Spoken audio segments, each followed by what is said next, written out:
اعوذ باللہ من الشیطان الرجیم، بسم اللہ الرحمن الرحیم۔ یہ ٹھیک ہے کہ حضرت امام حسین رضی تعالی عنہ یزیدی پر ظاہری فتح حاصل نہ کر سکے، عمر سعد کی فوجوں کو شکست نہ دے سکے اور شمر کے دستے جفا کو نہ روک سکے، لیکن حقیقت شناس نگاہیں دیکھتی ہیں کہ اصل فتح کس کو حاصل ہوئی اور حقیقی کامیابی سے کون ہمکنار ہوا۔ یزید نے تلواروں کی چمک سے انسانی جسموں پر حکومت کی، مگر علی کا شعر تسلیم و رضا کی روحانی قوتوں سے انسانوں کے دلوں پر آج تک حکومت کر رہا ہے۔ اور یہ بھی ٹھیک ہے کہ اس کے سامنے اس کے جوان بیٹے کی لاش پر گھوڑے دوڑے اور اس کے معصوم لخت جگر نے اس کی جھولی میں دم توڑا، اور پھر اس کا اپنا سر بھی نیزے پر چڑھ گیا، اور دنیا والوں نے آل مصطفیٰ علیہ السلام کے نونہالوں کو میدان کربلا میں خاک و خون میں تڑپتے دیکھا، مگر دنیا والوں کو ابھی یہ دیکھنا باقی تھا کہ خدائی طاقت کی خاموش تلوار جب ظالم انسانوں کے سروں پر چمکتی ہے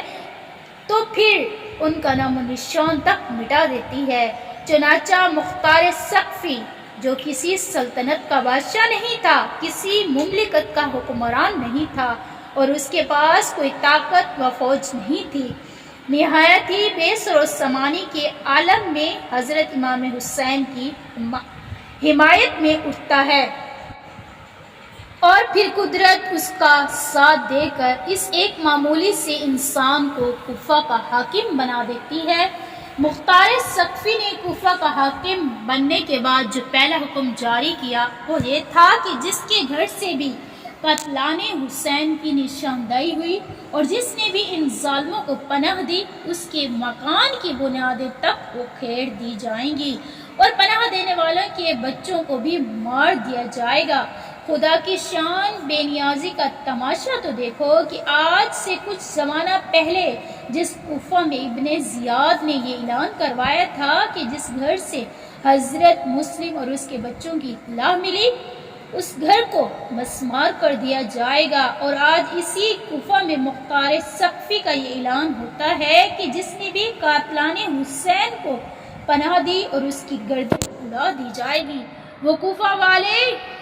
جنہوں نے امام پاک سے دھوکہ کیا، دغا بازی کی، بے وفائی کی، بے ایمانی کی، آج مختار کے اس خوفناک اعلان سے کانپ گئے اور میدان کربلا میں ظلم و ستم کرنے والے پہاڑوں میں اور جنگلوں میں چھپنے لگے، مگر شاید وہ یہ نہیں جانتے تھے کہ قہر الہی جب کروڑ لیتا ہے تو پھر قوم لوط کو صفحہ ہستی سے مٹا دیتا ہے اور بستیوں کی بستیاں اجاڑ دیتا ہے۔ مختار کی فوج نے ہر طرف تلاش شروع کر دی، اور پھر کسی کو کسی تہ خانے سے، کسی کو کسی کوہ سے اور کسی کو جنگل سے پکڑ کر شام سے پہلے تمام قاتلان حسین کو مختار ثقفی کے سامنے حاضر کر دیا۔ عمر سعد کو دیکھ کر مختار کی آنکھوں میں خون اتر آیا اور گرج کر بولا، اے دنیا کے کتے، بتا کہ تجھے کون سی سزا دوں جس سے میری اور مسلمانوں کی دلوں کی وہ آگ ٹھنڈی ہو جائے جو تیرے ناپاک ہاتھوں نے کربلا کے میدان میں لگائی۔ عمر سعد نے ہاتھ جوڑ کر التجا کی کہ میں بے قصور ہوں اور میں یزید اور ابن زیاد کے حکم کے آگے مجبور تھا، مجھ پر رحم کرو۔ مختار عمر سعد کی اس گفتگو سے اور بھی بھڑک اٹھا اور کہا کہ میرے آقا حسین کتنا بڑا بہادر تھا کہ جس نے اپنی آنکھوں سے تمہارے ظلم کو دیکھا، پھر بھی اس نے تمہارے آگے رحم کی درخواست نہیں کی، اور پھر حکم دیا کہ اس کا بیٹا سامنے لایا جائے۔ عمر سعد کے سامنے اس کے بیٹے کی گردن تن سے جدا کر دی جائے تاکہ اس ظالم عمر سعد کو معلوم ہو جائے کہ اکبر کی لاش کو تڑپتا دیکھ کر حضرت امام حسین رضی اللہ عنہ کے دل پر کیا گزری ہوگی۔ حکم کی تعمیل کی گئی اور عمر سعد کے بیٹے کی لاش اس کی آنکھوں کے سامنے تڑپنے لگی۔ عمر سعد رحم کی دہائی دے رہا تھا کہ جلاد نے تلوار سے اس کا سر بھی اڑا دیا۔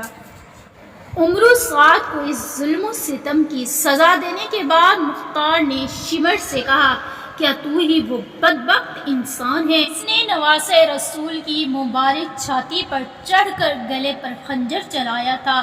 اٹھ اور پہلے میرے آگے وہ پلیت ہاتھ کر جس سے تو نے خنجر اٹھایا۔ شمر رونے لگا اور کہنے لگا کہ مجھے عمر السعد نے مجبور کیا تھا۔ مختار نے ڈانٹ کر کہا تجھے شرم نہیں آتی؟ فاطمہ کے لال نے شمر رونے لگا اور کہنے لگا کہ مجھے عمر السعد نے مجبور کیا تھا۔ مختار نے ڈانٹ کر کہا تجھے شرم نہیں آتی؟ فاطمہ کے لال نے تو مسکرا کر جان دی اور تو چلا رہا ہے، آگے کر وہ ہاتھ۔ شمر نے پھر درخواست کی کہ میں اس وقت بہت پیاسا ہوں، 2 گھونٹ پانی پلا دو۔ مختار نے پھر کہا اے ذلیل کتے، کیا تو نے جگر گوش بطول کو خنجر چلانے سے پہلے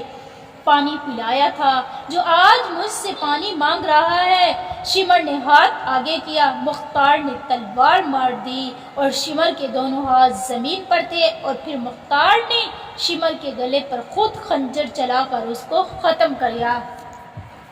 شمر کو اس کے کیے کی سزا دینے کے بعد مختار نے ہرملا سے کہا کہ کیا تو ہی وہ شقی القلب انسان ہے جس نے امام پاک کی جھولی میں اصغر کے حلق میں تیر مارا تھا؟ اٹھ اور میرے سامنے کھڑا ہو جا۔ اور پھر مختار نے فوجیوں کو حکم دیا کہ اس پر تیروں کی بارش کی جائے، اور آخر کار تیر اس کے حلق سے آر پار ہو گئے۔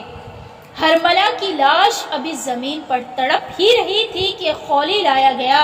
خولی کو دیکھ کر مختار کا خون کھول گیا، آنکھیں غصے سے سرخ ہو گئی اور گرج کر بولا یہ ہے وہ سمدل اور دشمن خدا جس نے امام پاک کے سینے پاک میں برچھا مارا اور پھر نواسے رسول کا سر اقدس نیزے پر چڑھا کر ابن زیاد کے پاس کوفہ میں لایا تھا۔ اگرچہ اسے جتنی سزا دوں میرا کلیجہ ٹھنڈا نہیں ہوگا، مگر اس کی سزا یہ ہے کہ پہلے اس کے دونوں ہاتھ کاٹے جائیں اور پھر دونوں پاؤں، اور پھر اس کے سینے میں برچھا مار کر اس کو واصل جہنم کیا جائے، اور پھر اس کا سر کاٹ کر اور نیزے پر چڑھا کر میرے سامنے لایا جائے۔ جلادوں نے ایسا ہی کیا۔ ابن زیاد یہ خونے کھیل کھیل کر اور چمستانی فاطمہ کی ہری بھری شاخوں کو کاٹ کر اور اس کی مہکتے ہوئے پھولوں کو توڑ کر اور پھر یزید سے موصل کی حکومت اس ظلم و ستم کے انعام میں حاصل کر کے ہر طرف سے بے خوف ہو کر بیٹھ گیا تھا، مگر اس ظالم کو یہ معلوم نہ تھا کہ خدا کی لاٹھی بے آواز اور اس کا قہر خاموش ہے۔ اسے یہ بھی معلوم نہ تھا کہ مختار قہر الہی کی صورت میں نمودار ہو چکا ہے، اور اس کے اشاروں پر ناچنے والے عمر السعد اور خولی اپنے ظلم کی سزا پا چکی ہیں۔ مختار ثقفی نے ابراہیم بن مالک کو حکم دیا کہ ایک بھاری فوج کے ساتھ ابن زیاد پر حملہ کر دیا جائے اور اس کو زندہ یا مردہ میرے سامنے پیش کیا جائے۔ چنانچہ ابراہیم بن مالک ابن زیاد پر حملہ آور ہوا، اور اگرچہ ان کے پاس سامان حرب بھی کم تھا اور فوج بھی تھوڑی تھی، مگر یہ چونکہ قدرت ان کے ساتھ تھی اور منشائے قدرت یہی تھا کہ آج قاتلان حسین کو ان کے ظلم و ستم کی پوری سزا ملے، اس لیے ابن زیاد کافی فوج اور ساز و سامان کے باوجود بھی مقابلہ نہ کر سکا اور صلح کے متواتر کئی پیغام بھیجے، مگر اس کی کوئی چال بھی کامیاب نہ ہو سکی تو خود میدان میں آیا اور ابراہیم کے ہاتھوں قتل ہو گیا، اور پھر اس کا سر بھی نیزے پر چڑھا کر کوفہ میں مختار ثقفی کے سامنے لایا گیا۔ یزید کے ان فوجی افسروں کو ختم کرنے کے بعد مختار نے حکم دیا کہ اب ہر وہ شخص جو کربلا میں عمر السعد کے ساتھ تھا اس کو بھی قتل کر دیا جائے، اور نہر فرات پر قبضہ کرنے والوں، لاشوں پر گھوڑے دوڑانے والوں اور تیر چلانے والوں کا بھی خاتمہ کر دیا جائے۔ چنانچہ ایسا ہی کیا گیا، اور جب مختار تمام دشمنان اہل بیت اور قاتلان حضرت امام حسین رضی اللہ عنہ کو واصل جہنم کر چکا تو فرمایا کہ ان کی ان سزاؤں سے میری آنکھ ٹھنڈی نہیں ہوئی اور میری آگ نہیں بجھی، یہ تو میں نے صرف اپنا فرض ادا کیا ہے، اصل سزا تو ان کو حشر کے دن میں اطہر پر ظلم و ستم کرنے کے بعد پیغمبر علیہ السلام کو اپنے قہر و غضب کے تیروں کا نشانہ بنانے کے بعد میدان کربلا میں آل مصطفیٰ علیہ السلام کو بھوکا پیاسا شہید کرنے کے بعد آخر یزید پر بھی وہ وقت آ ہی گیا جس سے نہ کوئی بادشاہ بچ سکا اور نہ کوئی فقیر، نہ کوئی ولی اور نہ ہی کوئی پیغمبر، یعنی موت کا وقت یزید کو معمولی سی درد قولنج ہوئی، مگر چونکہ یہ درد ظلم کی سزا کی عوض تھی اس لیے عذاب بن گئی۔ 3 دن اور 3 راتیں بستر مرگ پر تڑپتا رہا، پانی قطرہ منہ میں ڈالا جاتا تو وہ بھی تیر بن کر حلق میں اترتا، روٹی کا ٹکڑا کھاتا تو تلوار بن کر پیٹ میں جاتا۔ آخر 3 دن اس عذاب میں مبتلا رہنے کے بعد بھوکا پیاسا ایڑیاں رگڑ رگڑ کر اور سر پٹک پٹک کر مر گیا۔ مرنے سے پہلے یزید نے اپنے بیٹے معاویہ کو بلا کر امور سلطنت کے متعلق کچھ وصیتیں کرنی چاہی، مگر ابھی اسی نے شروع ہی کیا تھا کہ معاویہ چل اٹھا۔ جس حکومت کی بنیاد اہل بیت کے خون سے رکھی گئی میں اس حکومت پر تھوکتا بھی نہیں۔ پھر بھی یزید کے مرنے کے بعد لوگوں نے زبردستی اس کے بیٹے معاویہ کو تخت پر بٹھا ہی دیا، لیکن ابھی بیٹھا ہی تھا کہ چیخ مار کر اور یہ کہہ کر اٹھ بیٹھا کہ اس تخت سے مجھے حسین رضی اللہ عنہ کے خون کی بو آتی ہے، اور وہ اپنے حجرے میں ایسا چھپا کہ 15 دن کے بعد اس کی لاش ہی نکلی۔ حضرت امام حسین ان کے جاں نثار ساتھی میدان کربلا کی حق و باطل کے مارکے میں شہید ہو گئے، ان کی لاشوں پر گھوڑے دوڑائے گئے، ان کے خیمے جلائے گئے اور ان کو قیدی بنایا گیا، مگر وہ دنیا اسلام کی رہنمائی کے لیے اپنے خون سے ایک چراغ جلا گئے اور قیامت تک کے مسلمانوں کو یہ درس عمل دے گئے کہ جب کبھی حق و صداقت کی راہ سے ہمارے قدم ڈگمگا جائیں تو شہدائے کربلا کا سہارا لے لیں، اور جب بھی کبھی دین اسلام کے دامن پر فسق و فجار کے سیاہ دبے پڑ جائیں تو امام حسین کی مثال کو سامنے رکھ لیں تو فاطمہ کے لال کے نقش قدم پر چل کر نجات حاصل کریں۔ اس لیے آؤ غم حسین میں آنسو بہانے والوں، آؤ جلوس نکالنے والوں، آؤ